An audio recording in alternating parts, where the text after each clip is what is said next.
வணக்கம். தமிழகம், புதுவை மற்றும் காரைக்கால் பகுதிகளுக்கான தினசரி வானிலை அறிக்கை. இன்று தமிழகத்தில் ஓரிரு இடங்களில் மழை பெய்துள்ளது. புதுவை மற்றும் காரைக்கால் பகுதிகளில் வறண்ட வானிலை நிலவியது. இன்று அதிகபட்சமாக திருநெல்வேலி மாவட்டம் நாலுமுக்கு 10 சென்டிமீட்டர் மழை பதிவாகியுள்ளது.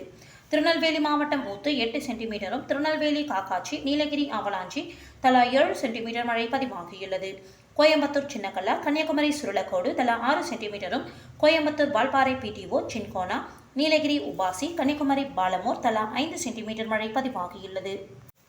தேனி, பெரியாறு, நீலகிரி, மேல்பவானி, தென்காசி, செங்கோட்டை, கன்னியாகுமரி, கீழ்கோதையா தலா 4 சென்டிமீட்டரும், கோயம்புத்தூர், வால்பாறை, பிஏபி, வால்பாறை தாலுகா அலுவலகம், சிறுவாணி, அடிவாரம், சோலையார், கன்னியாகுமரி, மாம்பழத்துறையாறு, அணைக்கடங்கு, அடையாமடை, முள்ளங்கினா விலை, தென்காசி, குண்டாறு அணை, கடனா அணை, கன்னியாகுமரி, பேச்சிப்பாறை, நாகர்கோவில், பூதப்பாண்டி, நெய்யூர் தலா 3 சென்டிமீட்டர் மழை பதிவாகியுள்ளது. கன்னியாகுமரி, திருப்பதி சாரம், நீலகிரி, பார்வுட், கன்னியாகுமரி, கன்னிமார், பெருஞ்சாணி அணை, புத்தன் அணை, நீலகிரி, விண்ட்வர்த் எஸ்டேட், கன்னியாகுமரி, சிவலோகம், கன்னியாகுமரி, கொட்டாரம், குருந்தன்கோடு, திற்பரப்பு, தென்காசி, அடவிநயினார் அணை, திருநெல்வேலி, பாபநாசம் தலா 2 சென்டிமீட்டர் மழை பதிவாகியுள்ளது. கன்னியாகுமரி, களியல், தென்காசி, கன்னியாகுமரி, ஆரல்வாய் மொழி, கோயம்புத்தூர், பொள்ளாச்சி, திருநெல்வேலி, அம்பாசமுத்திரம், கன்னியாகுமரி, சிற்றாறு 1, நீலகிரி, பந்தலூர் தாலுகா அலுவலகம், திருநெல்வேலி, மாஞ்சோலை, கன்னியாகுமரி, தக்கலை, கன்னியாகுமரி, முக்கடல் அணை, குளச்சல், கோயம்புத்தூர், பொதுப்பணித்துறை, மக்கினப்பட்டி, கன்னியாகுமரி, குழித்துறை, தென்காசி, ராமநதி அணை பகுதி, கன்னியாகுமரி, தேனி, தேக்கடி, திருநெல்வேலி, கொடுமுடியாறு அணை, தென்காசி, ஆயிக்குடி, கோயம்புத்தூர், ஆழியார், நீலகிரி, செருமுள்ளி, எமரால்ட், திருநெல்வேலி, சேர்வலாறு அணை, கன்னியாகுமரி, மயிலாடி, நீலகிரி, வுட்பிரையர் எஸ்டேட், கோயம்புத்தூர், கிணத்துக்கடவு, நீலகிரி, நடுவட்டம் தலா 1 சென்டிமீட்டர் மழை பதிவாகியுள்ளது. இன்று அதிகபட்ச வெப்பநிலை நாகப்பட்டினத்தில் 38.9 டிகிரி செல்சியஸாகவும், குறைந்தபட்ச வெப்பநிலை ஈரோட்டில் 19.8 டிகிரி செல்சியஸாகவும் பதிவாகியுள்ளது.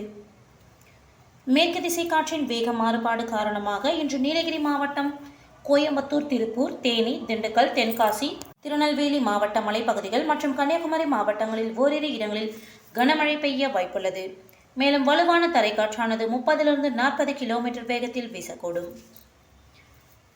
சென்னை மற்றும் புறநகர் பகுதிகளுக்கான வானிலை முன்னறிவிப்பு. சென்னையை பொறுத்தவரை அடுத்த 48 மணி நேரத்திற்கு வானம் ஓரளவு மேகமூட்டத்துடன் காணப்படும். நகரின் ஒரு சில பகுதிகளில் லேசான மழை பெய்ய வாய்ப்புள்ளது. அதிகபட்ச வெப்பநிலை 36 - 37 டிகிரி செல்சியஸை ஒட்டியும், குறைந்தபட்ச வெப்பநிலை 27 - 28 டிகிரி செல்சியஸை ஒட்டியும் இருக்கக்கூடும். மீனவர்களுக்கான எச்சரிக்கை. தமிழக கடலோர பகுதிகள். இன்று முதல் ஆகஸ்ட் 2ஆம் தேதி வரை மன்னார் வளைகுடா, தென் தமிழக கடலோர பகுதிகள் மற்றும் அதனை ஒட்டிய குமரி கடல் பகுதிகளில் சூறாவளி காற்று மணிக்கு 35 முதல் 45 கிலோமீட்டர் வேகத்திலும், இடையிடையே 55 கிலோமீட்டர் வேகத்திலும் வீசக்கூடும். வங்கக்கடல் பகுதிகள். இன்று மத்திய மற்றும் தெற்கு வங்கக்கடல் பகுதிகள், வடக்கு வங்கக்கடலின் தெற்கு பகுதிகளில் சூறாவளி காற்று மணிக்கு 45 முதல் 55 கிலோமீட்டர் வேகத்திலும், இடையிடையே 65 கிலோமீட்டர் வேகத்திலும் வீசக்கூடும். நாளை மத்திய மேற்கு வங்கக்கடல் மற்றும் அதனை ஒட்டிய தெற்கு பகுதிகளில் சூறாவளி காற்று மணிக்கு 45 முதல் 55 கிலோமீட்டர் வேகத்திலும், இடையிடையே 65 கிலோமீட்டர் வேகத்திலும் வீசக்கூடும்.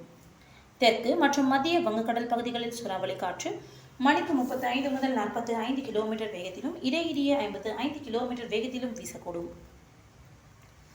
அரபிக்கடல் பகுதிகள். இன்று மத்திய அரபிக்கடலோர பகுதிகளில் சூறாவளி காற்று மணிக்கு 45 முதல் 55 கிலோமீட்டர் வேகத்திலும், இடையிடையே 65 கிலோமீட்டர் வேகத்திலும் வீசக்கூடும். தென்கிழக்கு அரபிக்கடலின் வடக்கு பகுதிகள், வட கேரள, கர்நாடக கடலோர பகுதிகள் மற்றும் அதனை ஒட்டிய லட்சத்தீவு பகுதிகளில் சூறாவளி காற்று மணிக்கு 35 முதல் 45 கிலோமீட்டர் வேகத்திலும், இடையிடையே 55 கிலோமீட்டர் வேகத்திலும் வீசக்கூடும். மேற்குறிப்பிட்ட நாட்களில் மீனவர்கள் இப்பகுதிகளுக்கு செல்ல வேண்டாம் என்று அறிவுறுத்தப்படுகிறார்கள். நன்றி.